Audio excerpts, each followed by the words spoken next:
Hey guys, Liz Tomey here from liztomey.com, and today I want to talk about email marketing. Now, whenever I start this conversation, I always like to give a reminder. Email marketing is different from list building. List building is the act of actually getting people to get on your list. That's creating free offers, creating your squeeze page, driving traffic to your squeeze page or your list builder, whatever you call it. That's list building. Email marketing is the actual creation of the emails that get people to know, like, and trust you. I call these bonding emails. Or they're to get them to take an action you want them to take, be it click on a link, sign up for something, reply back to you, etc. Okay? Email marketing is a science and an art. If you do it correctly, you'll make a lot of money. Being able to get your list to open up your email and take a desired action is something you must constantly study and get good at. I mean, if your subject line sucks and nobody opens up your email, they'll never read your email. And if they never read your email, you'll never get them to take your desired action. And that desired action always ends up ultimately making you money. So get good at email marketing and you'll always be able to make money from your list. So today I want to show you an example of a great email I got the other day from my friend Arun. So let me go over to it here. Now, Arun does something that is against the rules of standard email marketing. He does things against the rules all the time. But he talks about multiple things in one email. It works for him.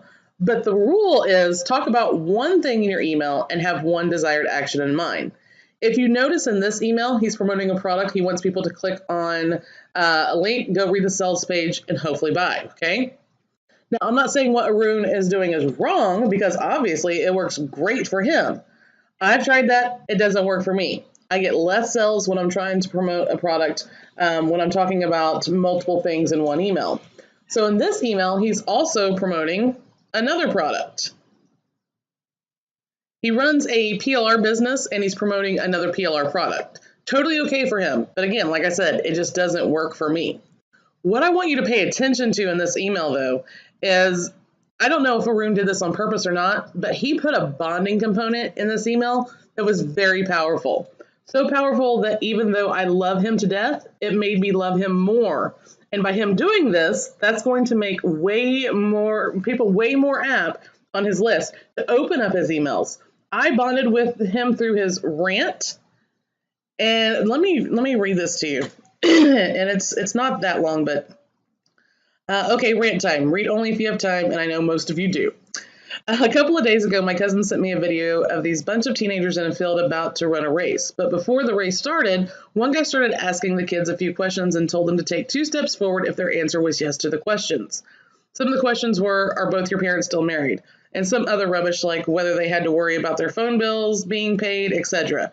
After these series of questions, several of the kids had taken so many steps forward that they were ahead of the rest.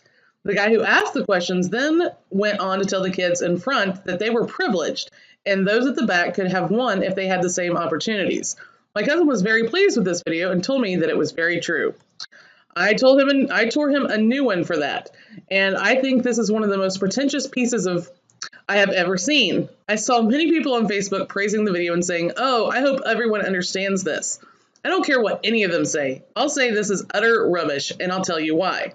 The moment you see others as being more privileged than you, that makes you a victim, and you've lost before you've even started. We're living in a world where people are increasingly starting to believe that the world owes them a living. The world owes nobody. Life is not fair. It never was. It never will be. That's the way it is. Expecting people who are more privileged than you to feel guilty and treat you better is pointless. Don't try to change the world. Change yourself. The people who are currently privileged are that way because someone in their family made sacrifices somewhere along the way. Maybe their grandparents worked hard. Maybe their parents were responsible. Maybe. But the end result is that the future generations of their family are better off. But make no mistake, someone somewhere paid the price. Maybe legally, maybe not. Doesn't matter. If no one in your family did, then it starts with you. That's all there is to it. If your father disappeared on you, then make sure you don't do the same. What's happening now is the kids repeat the exact same mistakes their parents made. They get different girls pregnant, they drop out of school, they become gangsters, and on and on. They automatically assume that this is their lot in life because that is the easy thing to do. People don't say this because they want to be politically correct. I'll say it. Want to go from underprivileged to privileged? Keep your stupid ass in school. Don't get anybody pregnant and don't try to be a gangster. The West often likes to blame individuals' circumstances on the lack of father figure.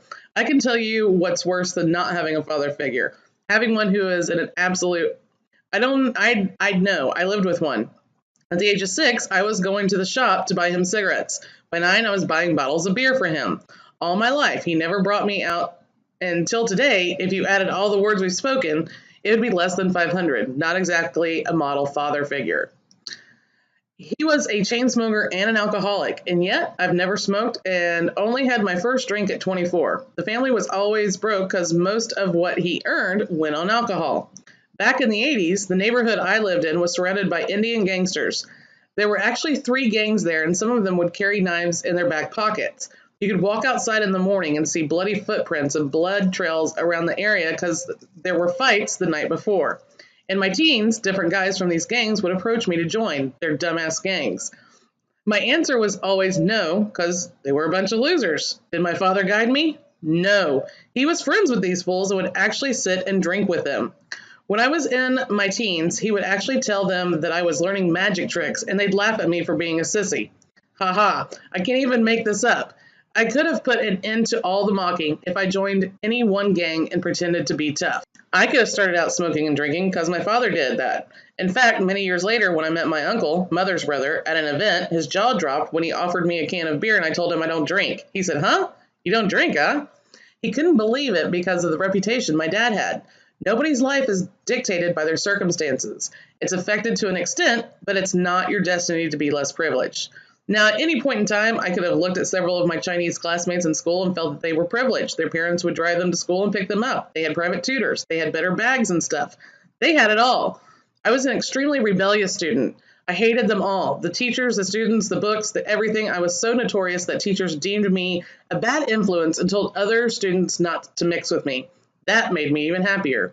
When I was 17, I went to school to collect my exam results. I ended up being the top student across 5 classes.